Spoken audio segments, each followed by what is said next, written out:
Ziyana satışın son günü mağaza bağlanırsa baxırıncı günümüzde fürsətlərdən yararlanın. Gördüğünüz bu ayaqqabının birini alırsınız. 20 manata, ikincisi tamamıyla pulsuz, biri düşür cəmi 10 manata. Baxın 10 manata bu cür ayaqqabı. Dərə ayaqqabılar gördüğünüz, burada gördüğünüz bu sport modeller. Baxın Ilvin'in modelidir. Birini alırsınız 40 manata, ikincisi tamamıyla pulsuz.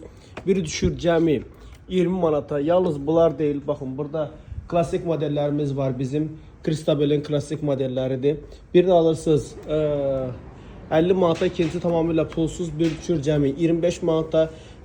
Trendyolda Cristabel yazın, bu modellerin ne kadar bahalı modeller olduğunu göreceksiniz. Burada olan bütün modellere aittir bu kampanya. Sabah sonuncu gündür. Gəlin bu fürsətlərdən yararlanın artıq. Sabah Nizami filialımız bağlanır. Çünkü buranı McDonald's eləyirlər. Və sport modellerimiz, burada gördüğünüz sport modellerin hamısı tək qiymətdir, 50 manatdır. Hamısı təmiz təbii dəri, Türkiyə istehsalıdır. Baxın, istənilən bir modeli baxın göstərim sizə. Təmiz təbii dəri, 3 yıl komple dəridə əsl bu cür modellerin vaxtıdır. Yəni normalda gedib 50 manata dermantin model belə ala bilmirsiniz. Mayası 40-50 dollar olan modellerdir bunlar.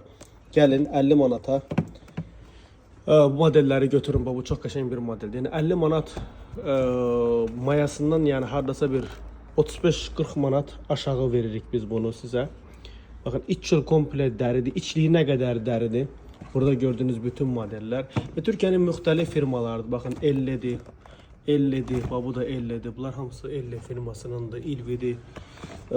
Çantalar hamısı 50-60-70% faiz endirimdedir. Hotet çanta yazın, ne kadar bahalı modeller olduğunu göreceksiniz. Tony Berlucci çantalarının ve kişi modelleri, bütün kişi modelleri tek qiymət elədik 50 manat. Təmiz təbii dərdir, 3 yıl komple dəridir. Hər cür model var, sport, klasik. Baxın bu cür gözəl modeller. Tek qiymət 50 manat, 3 yıl dəri modeller. Ve eynəklər hal-hazırda 10 manata düştü. Gördüğünüz bütün eynəklər. Mayası 12, 13, 15 manat olan eynəklərdir. Hal-hazırda tək qiymətdir. 10 manatdır və organik eynəklərdir. Gözü ağrıtmır. Buyurun bu fürsətlərdən yararlanın. Yenə deyirəm, sabah ayın 14'ü son günümüzdür. Artıq yığışırıq, mağaza bağlanır. Çünki buranı McDonald's eləyirlər. Ona görə də mağazanı bağlamağa məcburuq və burada məhsul kifayət qədər çoxdur. Gəlin bu fürsətlərdən yararlanın. Çanta, klasik ayakkabı, sport ayakkabı, botların biri 60 manata düştü. Təmiz təbii dəri botlar. Bu da fürsətdir. Gələn üçün alın, geyinin və hamısı bir-birindən gözəl. Təmiz təbii dəridir. Sot ki bu modeller təmiz təbii dəridir. Cüzdanlar, model həddindən artıq çoxdur.